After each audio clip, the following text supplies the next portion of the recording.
이 무속과 사이비 이단 종파에 왜 빠지는가? 이것을 우리가 잘 알아야 됩니다. 내가 강의를 했지만 다시 한번 정리합니다. 돈과 명예와 권력에 대한 탐욕 때문에 그렇습니다. 그래서 이 탐욕의 악순환에 걸려들면 거기서 헤어나지 못합니다. 그런데 이 김건희는 미래의 예측 가능성과 통제 불가능성 때문에 어디 자기가 의지할 데가 없으니까 무속에 계속 의지하는 겁니다. 탐욕의 악순환에 걸렸는데 그것을 계속 유지하기 위해서는 무속의 도움이 필요하다 이렇게 생각한 거죠. 여기에 빠진 겁니다. 삶의 비통함과 의지할 데가 없기 때문에, 여기서 삶의 비통함, 의지할 데가 없다는 말은 내가 한 표현이고 한나 아렌트의 표현에 의하면 외로움이에요. 그 외로움이 독일어로 Verlassenheit. Verlassenheit라는 것은 이 버려진 상태. 어디야도 그 커넥티드니스가 없는, 연결고리가 없어서 자기가 스스로 뭔가 해야 되는데 스스로 설 수 있는 훈련도 안 돼 있는 사람. 의지할 데가 없기 때문에 그래서 할 수 없이 이단 종파라도 찾아가는 겁니다. 이단 종파에 가면 자기 인생을 망친다는 사실을 모르는 거죠. 이 세 가지 이유는 국가가 존재하지 않는다는 뜻이에요. 한 인간이 돈과 명예와 권력의 탐욕에 빠지지 않도록 하는 국가의 구조와 시스템이 설계되어 있으면 그렇게 되지 않아요. 대부분의 사람들이 건강한 삶을 살아갈 수 있게 되는데 국가가 잘못되기 때문에 지금 이런 거예요. 국가 운영의 구조와 시스템이 잘못됐기 때문이라는 거죠. 개인이 탄생하지 않았기 때문에 이런 일이 발생하는데, 개인이 탄생한다는 말은 국가의 구조와 시스템을 개인이 탄생하는 구조로 만들어줘야 된다는 거야. 아시겠어요? 이게 무슨 말인지? 근데 국가의 구조와 시스템이 개인이 탄생하지 않도록 만들어져 있으니까 지금 심각한 문제가 있다는 거예요. 바로 그 얘기를 하려고 하는 겁니다. 내가 독일에서 그 바펙이라는 독일 학생들에게 주는 국가의 보조금이 있다는 것을 몰랐다가 학생들하고 얘기하면서 그걸 알게 된 거예요. 바펙이라는 장학금도 아니야. 그러니까 생활비야, 생활비. 내가 우리 아이들에게 이렇게 얘기한 것은 바로 그것 때문이에요. 독일 시스템 때문에. 대학에 들어가면 아이들이 공부를 해야 되는데 아르바이트 하느라고 공부할 시간이 없으면 실력을 배양할 수 없잖아. 그러니까 국가가 공부할 수 있도록, 다른 거에 신경 쓰지 말고 공부에 전념할 수 있도록 생활비를 대주는 거예요. 그리고 학생이 되면 교통비도 거의 공짜나 마찬가지인 교통카드를 주고, 요즘은 교통카드를 준대요. 옛날에 제가 80년대에 있을 때는 그런 게 없었고 그냥 독일 학생들한테 그 바펙으로 그 학습 장려금이라고 얘기해야 되나 뭐라 해야 되나, 하여튼 그걸 줘요. 한 달에 100만 원에서 120만 원 정도를 주고 나중에 졸업해서 취직하면 일정한 급여 이상을 받는 직장에 들어가면 그것을 계속 갚아나가도록, 그러니까 연금식으로 갚아나가도록 그렇게 하는 겁니다. 그것도 자기가 받은 총 금액의 반, 50%만 갚으면 돼요. 반은 안 갚아도 되는 거죠. 그 대신 이자가 없어요. 이자도 없어요. 그러니까 내가 이걸 보고 그때 당시 충격을 받았어요. 얘네들이 왜 이렇게 하지? 독일 애들이? 그걸 보니까 개인이 탄생되도록 하기 위해서 그렇게 하는 거예요. 개인이 탄생하도록. 부모에 의지하지 않고. 물론 돈 많은 애들은 그 바펙을 안 받습니다. 안 받고 그냥 그 부모가 대주는 돈으로 하기도 해요. 그리고 자기 생활, 대학생들은 다 부모를 떠납니다. 그래서 자기 혼자 독립된 생활을 해요. 그래서 독일 아이들 보면 이렇게 눈 맞은 애들이 같이 동거하면서 학교 생활을 합니다. 왜냐하면 동거를 하면 싸잖아. 자기 혼자 사는 것보다. 그래서 그렇게 하는 경우가 많아요. 그래서 이 뭡니까? 동방예의지국에서 간 내 눈에는 걔네들이 처음에 나는 굉장히 이상하다고 생각했어요. 아, 얘네들이 이게 너무 문란하구나. 막 이렇게 생각했는데 그게 문란한 게 아니라 자연히 그렇게 될 수밖에 없게 돼 있습니다. 그래서 개인이 탄생하도록 하는 거죠.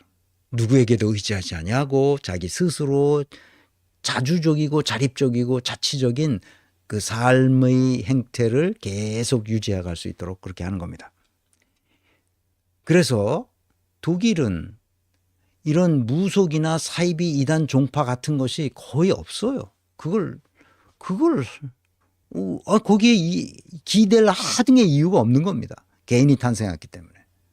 그래서 끊임없이 너 자신을 알라, 너 자신이 되라고 말하는 겁니다. 초등학교 다닐 때부터 계속 그 얘기를 하는 겁니다. 독립된 자율적 주체가 되라고 말하고 자주, 자립, 자치의 정신 속에서 살아갈 수 있도록 구조와 시스템을 만들어주는 겁니다. 그래서 이렇게 되면 생각하는 힘을 길러주어요. 자연스럽게 자기가 살면서 이걸 어떻게 해결할 것인가를 스스로 길러준단 말이에요. 그런데 김건희나 윤석열이나 이런 애들은 살아가면서 자기 스스로 독립된 자율적 주체로 살질 못해왔어요. 자기 자신이 누군지도 모르고 자기 자신이 되려고 노력해 본 적도 없어요. 부모가 그렇게 키운 거라고. 그러니까 생각하는 힘이 없는 거지. 자기가 어떻게 세상을 살아야 되고 어떻게 세상을 이해해야 되는지에 대한 아무런 개념이 없는 애들이 시험 봐가지고 거기에서 검사가 되고 이렇게 하는 거야. 그 검사의 힘을 이용해서 자기 사적 이익을 추구하는 일은 김건희가 평생토록 해온 것이고 다른 사람을 속이고. 그래서 사고하는 훈련을 학생들이 되면 반드시 이렇게 하는 거예요. 세상을 보기 위해서. 그리고 그 세상의 비합리적인 것을 바로잡기 위해서는 어떻게 해야 되는지를 가르친단 말이죠. 이것은 인사조직론이기 때문에 이렇게 말하는 거고 실제로 각자 대학생들이 학교에 가서 배우는 것은 그 학문 분야의 깊은 곳에 들어가면 다 통해요. 학문이 다 비슷해요. 다. 왜냐하면 다 뿌리가 어떻게 됐어? 내용은 사회학이고 법학이고 내용은 무슨 방송학이고 신문학이고 내용은 경영학이고 경제학이고 내용은 다르지만 그 뿌리는 어디 있어? 다 같은 철학에서 나온 거예요. 철학에서 나왔기 때문에 깊이 들어가면 거기서 다 만나요. 그래서 내 강의를 듣는 사람들이 이게 뭐라는 것을 알아. 인간의 가장 고등한 정신 능력으로 딱 보면 비판적 사고를 통해서 추론적으로 이건 뭐가 문제다 하는 것을 딱 개념화한단 말이에요. 뭐가 문제다. 그러니 사고력 훈련을 대학 내내 그 훈련을 하는 거예요. 이 상황을 어떻게 생각할 것인가, 어떻게 해석할 것인가, 어떻게 판단할 것인가 이것을 가르쳐 준단 말이에요. 그리고 새로운 사례들이 나오면 그 사례를 보고 이건 뭐다 하는 것을 수없이 자기가 세미나 논문으로 써서 내서 그것을 받아야 돼. 어떻게든지. 그러니까 통시적 지평과 이 공시적 지평, 그러니까 역사의식과 시대정신이 베이지 않을 수가 없게 돼 있어. 왜? 어떤 사례가 나타났을 때 그것을 어떻게 해석할 것인지를 생각해야 돼. 자기의 세계관이 쓴단 말이야, 그게. 그걸 쓰게 해주는 거야. 그 세계관을 바로 이런 방식이야. 분석적 사고와 개념적 사고가 인간에게는 원래부터 타구나. 근데 이것이 잘 작동해서 인간이 행동을 추동하는 세 가지 것이 있다고 철학자들이 얘기해 왔어요. 그 대표적인 철학자들을 밑에 알려줬습니다. 감정으로 인간의 행동이 추동하죠. 이성으로 추동하고 의지로 추동합니다. 그러니까 인간은 감정과 이성과 의지의 말하자면 혼합체죠. 그런데 감정에 호소해서 감정으로 뭘 어떻게 한다는 것은 굉장히 위험할 수가 있어요. 아담 스미스를 왜 감정론자라 얘기하느냐? 아담 스미스는 철학자지만 사람들이 뭐 이 자유주의 경제학의 태두, 그 창시자 이렇게 말하는 사람도 있는데 아담 스미스는 그런 사람이 아니고 도덕 감정론이라는 책을 먼저 썼어요. 그 도덕 감정론에 의해서 말하자면 자신이 타고난 재능을 마음껏 발휘하면 국가 전체적으로 국부가 창출된다 하는 국부론을 썼죠. 근데 그것이 나중에 경제학에 이 아담 스미스라는 철학자의 철학의 근거에서 나온 것이 현대 경제의 이론이다 이렇게 주장하게 돼서 아담 스미스가 마치 경제학자인 것처럼 착각하지만 실제로 아담 스미스는 철학자입니다. 그러니까 그 철학의 근거를 둔 경제학이 나타나게 된 거죠. 그래서 제대로 된 경제학자라면 도덕 감정론을 해맑게 아주 깊이 이해하고 있을 수밖에 없어요. 그래서 아마티아 세인 같은 인도 출신 철학자는 그런 그 제프리 sak스나 이런 그 훌륭한 경제학자는 다 아담 스미스의 철학에 기초해서 그들의 학문 체계가 서 있다고 말할 수 있어요. 그런데 나는 그런 감정보다도 더 중요한 것이 이성이다. 의지를 주장하는 사람들도 있는데 쇼펜하우어는 그 유명한 책이 있죠. 의지와 표상으로서의 세계. 이 세계는 의지와 표상으로서 그 포아슈델룽이라는데 표상이라는 의지는 뭔지 아시죠? 그 포아슈델룽 representation 된다는 거예요. 표상한다는 거예요. 이 세계는 의지와 표상으로 만들어져 있다. 이런 강력한 주장을 한 양반이에요. 그래서 거기 쇼펜하우어 그러면 최소한도 쇼펜하우어를 읽으면 여기서 강력한 의지를 배우고 그래서 그걸 가지고 이게 맞으면 무당질을 해도 좀 멋있게 무당질을 할 수 있죠. 그다음에 프리디 니체는 의지라는 걸 뭐 다 잘 아시는 거고. 근데 나는 이성주의자예요. 나는 칸트의 철학의 근거에서 인사조직론을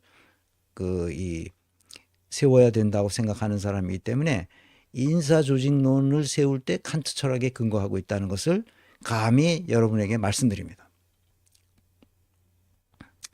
내가 니체의 철학에 근거를 두고 있다고 말한 경영자를 만난 적이 있어요. 컨설팅 하다가.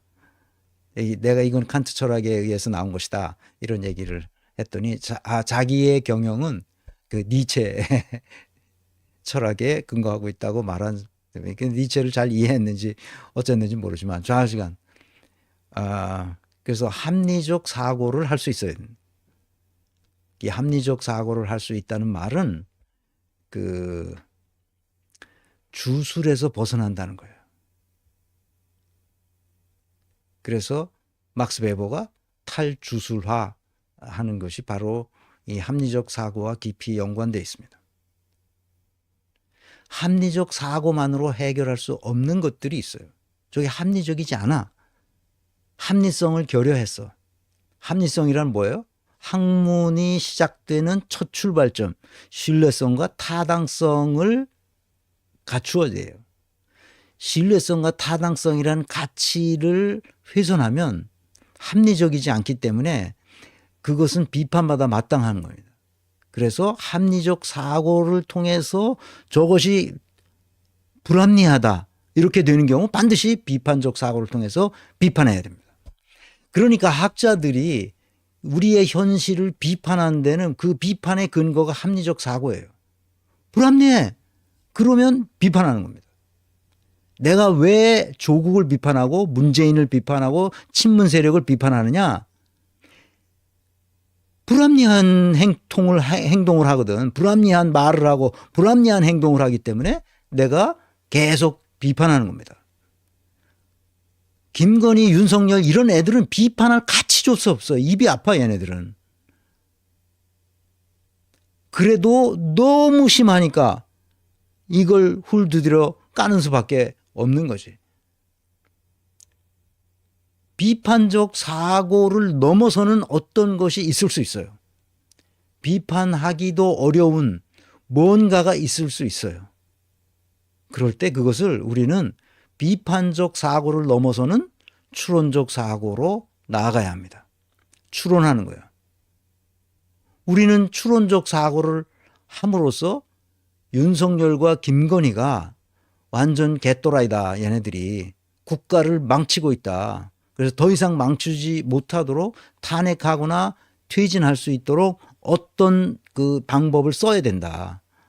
라고 얘기하는 거예요. 아직 뚜렷한 증거나 뭐가 나오지 않았다고 말하는 사람들이 있어요. 국힘당 애들이. 그건 바보 같은 놈들이죠. 합리적 사고도 못하고 비판적 사고는 더군다나 못하고 추론적 사고조차 못하는 멍텅구리 같은 놈들이야. 근데 얘네들이 IQ는 있어서 시험은 잘 봐서 거기까지 간 애들이야.